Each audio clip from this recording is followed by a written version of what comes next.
할렐루야, 승리하신 주님을 찬양합니다. 하나님 12시 기도에 나오신 여러분을 주님의 이름으로 축복합니다.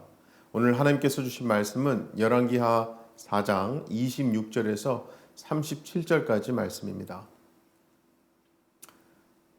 너는 달려가서 그를 맞아 이르기를 너는 평안하냐, 내 남편이 평안하냐, 아이가 평안하냐 하라 하였더니 여인이 대답하되 평안하다 하고 산에 이르러 하나님의 사람에게 나아가서 그 발을 아는지라. 게하시가 가까이 와서 그를 물리치고자 하매 하나님의 사람이 이르되 가만두라. 그의 영혼이 괴로워하지만은 여호와께서 내게 숨기시고 이르지 아니하셨도다 하니라. 여인이 이르되 내가 내 주께 아들을 구하더이까. 나를 속이지 말라고 내가 말하지 아니하더이까 하니 엘리사가 게하시에게 이르되 내 허리를 묶고 내 지팡이를 손에 들고 가라. 사람을 만나거든 인사하지 말며 사람이 내게 인사할지라도 대답하지 말고 내 지팡이를 그 아이 얼굴에 놓으라 하는지라. 아이의 어머니가 이르되 여호와께서 살아계심과 당신의 영혼이 살아계심을 두고 맹세하노니 내가 당신을 떠나지 아니하리이다. 엘리사가 이에 일어나 여인을 따라가니라. 게하시가 그들보다 앞서가서 지팡이를 그 아이의 얼굴에 놓았으나 소리도 없고 듣지도 아니하는지라. 돌아와서 엘리사를 맞아 그에게 말하여 아이가 깨지 아니하였나이다 하니라. 엘리사가 집에 들어가 보니 아이가 죽었는데 자기의 침상에 눕혔는지라. 들어가서는 문을 닫으니 두 사람뿐이라. 엘리사가 여호와께 기도하고 아이 위에 올라 엎드려 자기 입을 그의 입에, 자기 눈을 그의 눈에, 자기 손을 그의 손에 대고 그의 몸에 엎드리니 아이의 살이 차차 따뜻하더라. 엘리사가 내려서 집안에서 한번 이리저리 다니고 다시 아이 위에 올라 엎드리니 아이가 7번 재채기 하고 눈을 뜨는지라. 엘리사가 게하시를 불러 저 수넴 여인을 불러오라 하니 곧 부르매 여인이 들어가니 엘리사가 이르되 내 아들을 데리고 가라 하니라. 여인이 들어가서 엘리사의 발 앞에서 땅에 엎드려 절하고 아들을 안고 나가니라. 아멘. 오늘 본문 말씀 앞 내용을 아주 간단하게 짚어드리자면요. 엘리사가 수넴에 갔을 때 그곳에 살던 부유한 한 여인을 만나게 되고요. 그 여인은 엘리사를 극진하게 대접했죠. 이게 한 번만이 아닙니다. 이 여인은 엘리사가 수넴에 들를 때마다 자기 집에 들려 음식을 먹고 가도록 했고요. 그뿐 아니라 엘리사가 사용할 수 있는 침상과 책상, 의자, 촛대까지 구비한 방을 만들어주기까지 했습니다. 그러한 여인의 접대에 엘리사는 이 여인의 정성을 칭찬하며 그녀의 소원을 물어봤는데요. 그녀의 대접이 어떤 보상을 바라간 것이 아니라 하나님에 대한 사랑과 하나님의 종에 대한 순수한 섬김의 마음에서 한 것이기 때문에 그녀는 아무 소원이 없다고 대답하거든요. 그럼에도 불구하고 그렇게 순전하게 봉사한 수넴 여인은 하나님으로부터 생각지도 않았던 아들을 얻게 되는 축복을 받게 됩니다. 자, 그런데요, 그렇게 귀한 아들이요, 잘 자라다가 어느 날 갑자기 죽게 됩니다. 그렇게 아들이 죽고 나서 수넴 여인이 엘리사가 머무는 곳을 찾아온 거예요. 바로 그때 장면의 말씀이 오늘 본문 말씀인데요. 자, 그렇게 그 여인은 엘리사를 찾아왔고요. 엘리사는 멀리서 오고 있는 수넴 여인을 알아봤습니다. 그리고 사환 게하시에게 그 여인을 맞아주라고 시켜요. 자, 게하시는 엘리사가 시킨 대로 그 여인에게 가서 맞이하며 말합니다. 그 여인과 남편 그리고 아이 모두 평안하냐 묻습니다. 그러자 그 여인은 Everything's alright, 네 평안합니다 대답하고 드디어 엘리사가 있는 산으로 올라가 엘리사를 만나게 되는데요.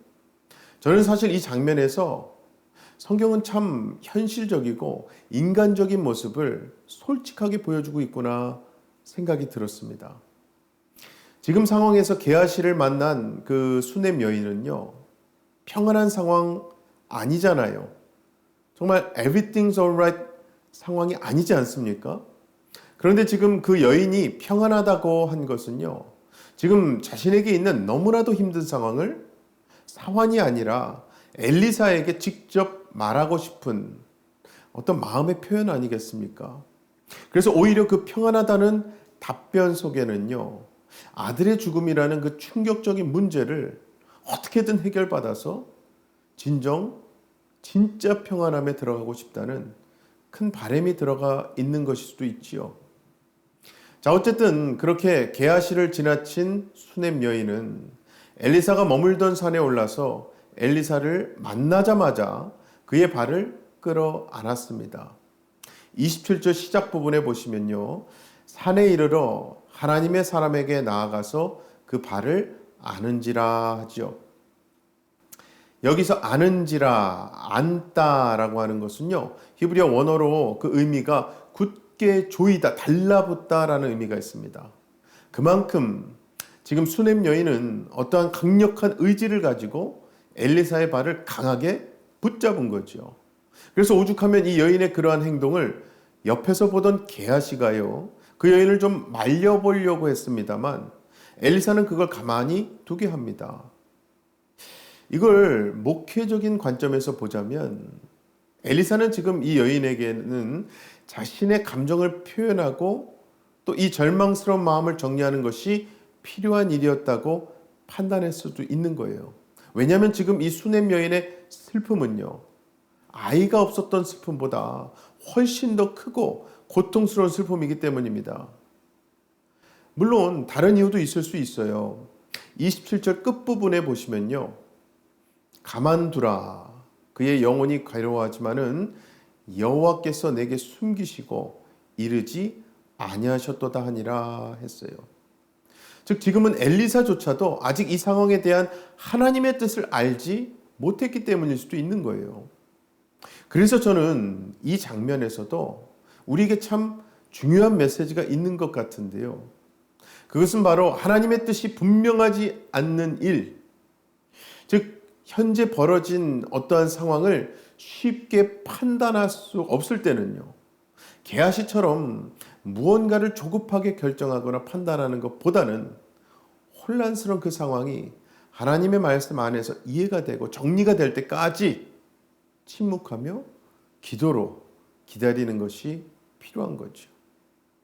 그리고 혹시 그 일로 고통스러워하는 사람이 있다면 그 사람과 함께 아픔을 최대한 공감하고 함께하는 것이 좋은 것 같습니다.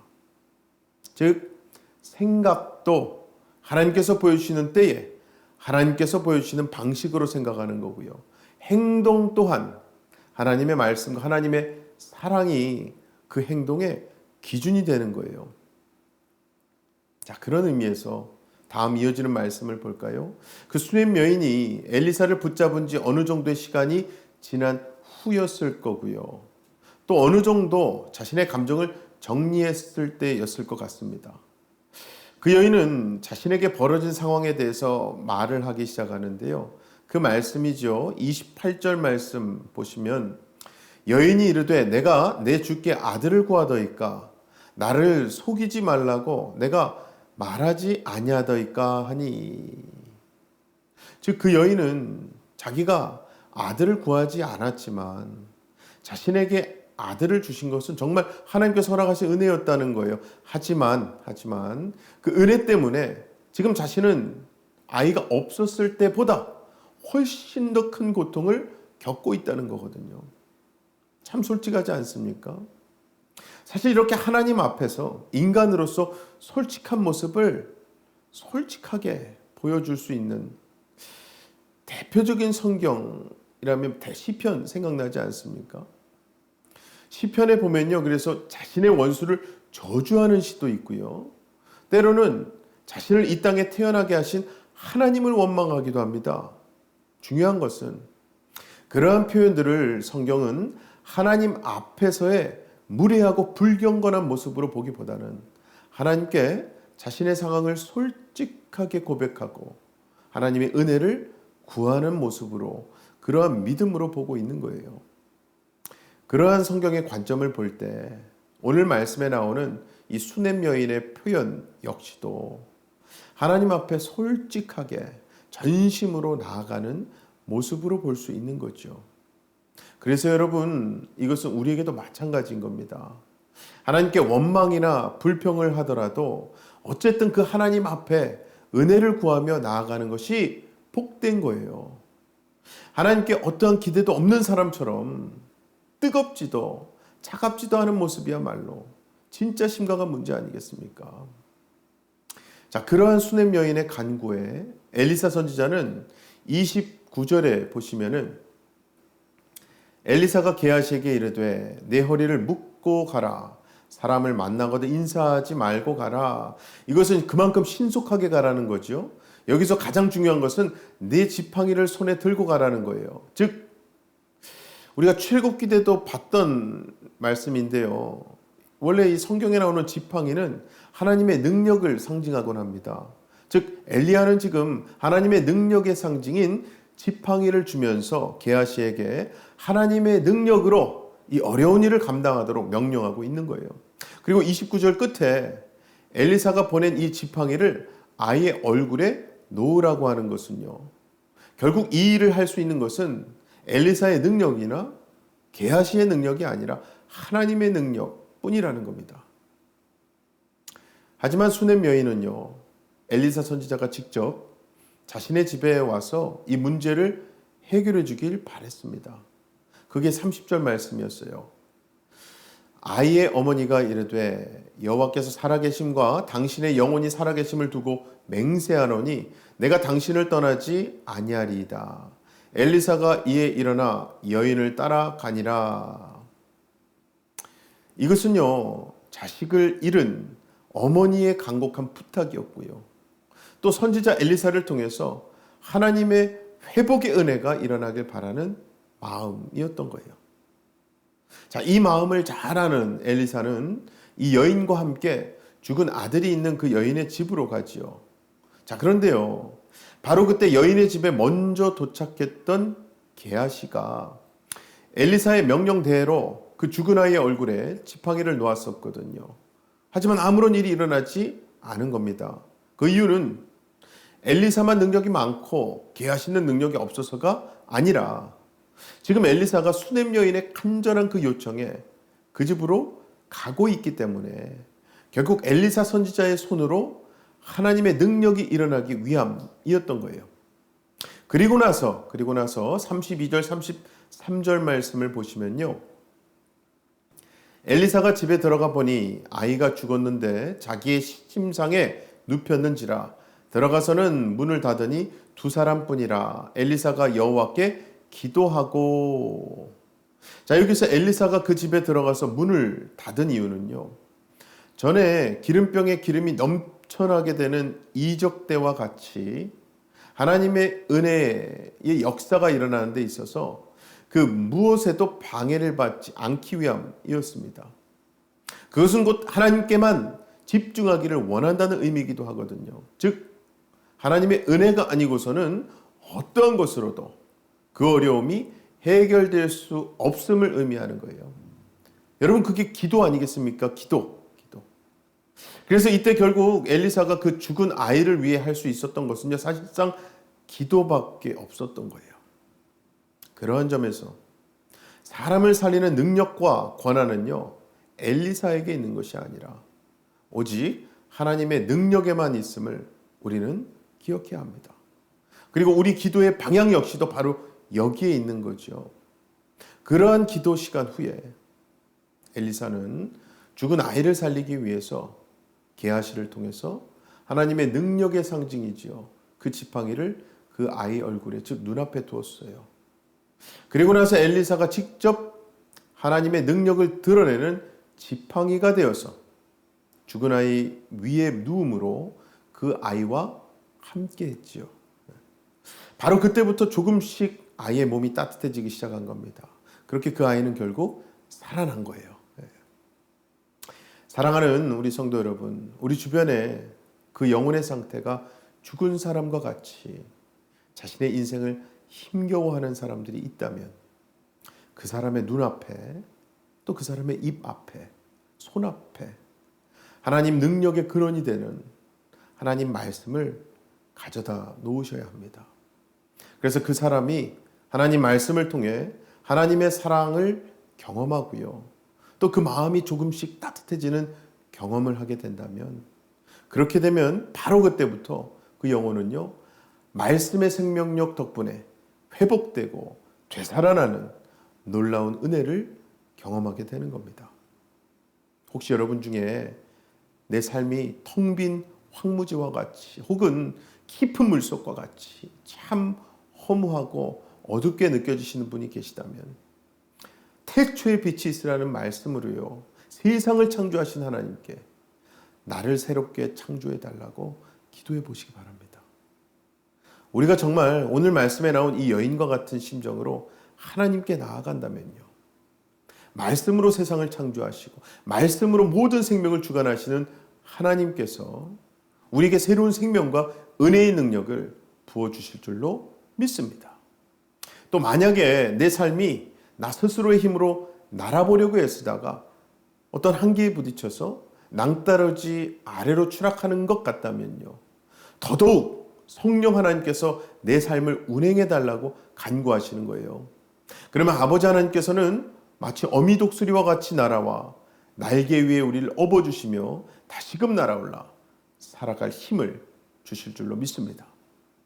여러분, 정말 죽은 존재에게 하나님의 생명 그 자체인 말씀을 가까이 하게 되면요, 그 영혼은 반드시 살아나게 됩니다.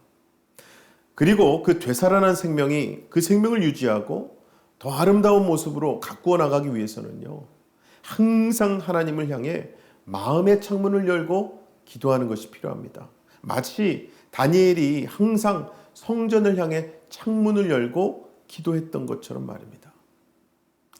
아무쪼록 이 시간 기도하실 때에 죽은 자도 살리시는 생명의 하나님을 향해 여러분 심령의 창문을 여시고, 즉 모든 시선을 주님께만 향하는 거예요. 그리고 썩은 동아줄과 같은 세상 방식이나 내 생각이 아니라 주님 주신 말씀, 그 말씀만 붙드시고 기도다운 기도를 하심으로 그 기도에 빛으로 회복으로 또 힘주심으로 일으켜 세워주심으로 응답해 주시는 아버지 하나님을 경험하시는 저와 여러분 되시기를 주님의 이름으로 간절히 축원합니다.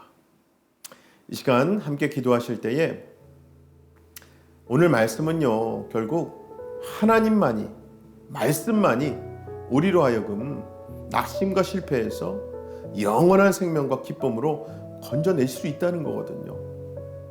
이 시간 하나님, 우리의 영의 창문, 영의 비전을 열어주셔서 하나님만 바라볼 수 있게 해달라고 기도하십시다. 함께 기도하겠습니다. 사랑의 아버지 하나님, 감사합니다. 오늘 말씀을 통해서 정말 하나님의 능력의 상징인 지팡이가 그 죽은 아이 위에 있고, 또 그 능력을 상징하는 엘리사가 그 아이의 위에 눕혀져 있을 때에 죽었던 아이가 살아나는 모습을 보게 됩니다. 아버지, 우리의 입술과 우리의 눈, 우리의 귀와 우리의 심령에 하나님 생명의 말씀을 올려주시옵소서. 그래야 우리 삶 가운데 병들어 있고 나약해졌고 죽어가고 있던 우리의 심령이 되살아나는 역사 있게 하여 주시옵소서. 회복되고 부흥되는 역사가 있게 하여 주시옵소서. 오늘도 다니엘처럼 우리의 심령의 창문을 아버지 하나님을 향해, 말씀을 향해 열기를 원합니다. 성령님께서 열어주시고 성령님께서 우리로 하여금 말씀 바라보게 하셔서 오늘도 말씀 붙들고 승리하는 우리가 되게 하여 주시옵소서. 다음은 우리 교회 위에 기도하실 때에 안식월 중에 있어 우리 담임 목사님 위해서, 또 교회를 그간 또 지키시고 세워나가실 우리 부목사님들과 또 평시도 리더십들 위해서, 특별히 지금 BBS가 진행 중에 있습니다. BBS를 섬기시는 우리 전수사님들, 모든 발런티어들, 우리 아이들, 또 다음 주에 가게 될 우리 멕시코 선교 위해서도 기도 부탁드립니다. 다 같이 기도하겠습니다. 사랑의 하나님, 감사합니다. 우리 새누리교회 하나님께서 너무나도 사랑하셔서 지금까지 수많은 회복과 부흥의 역사를 경험하게 하시니 감사합니다. 특별히 우리 담임 목사님 안식월 중에 하나님을 더욱더 의지하고 기도하시며 쉬게 해주시고, 무엇보다 성령 충만으로 피정 충만으로 가득 채우셔서 정말 하나님께서 우리 교회를 통해 일하고자 하시고 역사하고자 하시는 것들을 우리 목사님 비전으로 받고 돌아오실 수 있도록 도와주시옵소서. 또 우리 교회 모든 리더십들을 놓고 기도합니다. 교회를 지켜나갈 우리 부목사님들과 모든 교육자들, 또 또 평신도 리더십을 하나님께서 붙잡아 주셔서 지혜와 성령 충만함을 허락하여 주시옵소서. 특별히 지금 진행 중에 우리 VBS 하나님께서 섬기시는 우리 전사님들과 모든 발렌티어들 지혜와 능력 주시고 참여하는 모든 아이들 하나님 말씀 주님을 경험하고 만나게 하여 주시옵소서. 다음 주에 가게 될 우리 중고등부 멕시코 단기 선교도 하나님 떠나는 날부터 돌아오는 날까지 불꽃과 같은 눈동자로 지키시고 보호하시고 인도하여 주시옵소서. 자, 마지막으로 우리 주변의 질병으로 힘들어하고 있는 환우들, 오늘 말씀에 나왔듯이 그렇게 하나님의 기적이, 하나님의 회복케 하심이 필요한 분들을 위해서 기도하도록 하겠습니다. 기도합니다. 아버지 하나님, 이 시간 우리가 하나님의 생명의 능력을 소망으로 품고 기도합니다. 우리 주변에 질병으로, 육신의 병으로 고통 중에 있는 분들 한 분 한 분 하나님께서 붙잡아 주시고 낭망치 않고 하나님을 바라볼 수 있도록 그들의 심령의 창문을 열어주시옵소서. 특별히 아픈 곳곳마다 하나님 말씀을 얹어주셔서 그 말씀 붙들고 더욱더 기도할 수 있도록 그 환우 성도와 또 그 주변에 기도하는 분들 통해서 하나님 생명의 역사, 회복의 역사를 허락하여 주시옵소서. 육신의 병뿐만 아니라 마음으로 고통 중에 있고 또 여러 가지 상황 가운데, 힘든 상황 가운데 하나님을 의지할 수밖에 없음을 고백하게 됩니다.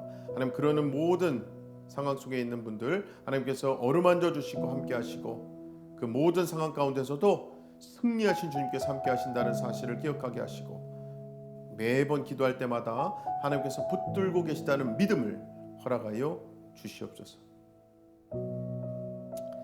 사랑의 아버지 하나님, 감사합니다. 오늘도 하나님 말씀으로 우리를 불러주시고 말씀으로 우리의 심령의 문, 창문을 열어주시니 감사합니다. 우리가 닫혀있고 또 아프고 병들었던 우리의 심령마다 말씀으로 그 위에 얹어주셔서 그 말씀으로 치유되게 하시고 회복되게 하시고 되살아나게 하여 주시옵소서. 오늘도 그 말씀 붙들고 나아갑니다. 우리 삶 가운데 부족한 것도 하나님께서 생명으로 채워주시고 특별히 이번 주 내내 BBS로 은혜를 경험하고 있는 우리 아이들 하나님 끝까지 하나님 말씀 붙들고 승리할 수 있는 우리 모든 아이들 되게 하여 주시옵소서. 섬기시는 모든 손길 축복하시고 어느 누구도 아프거나 다치지 않으시고 건강하고 평안하게 이번 BBS 잘 마치게 하여 주시옵소서. 믿고 감사드리며 예수님 이름으로 기도합나이다. 아멘. 오늘도 이미 승리하신 예수님으로 새로워지시고 승리하시기 바랍니다. 어떠한 상황 속에서도 승주찬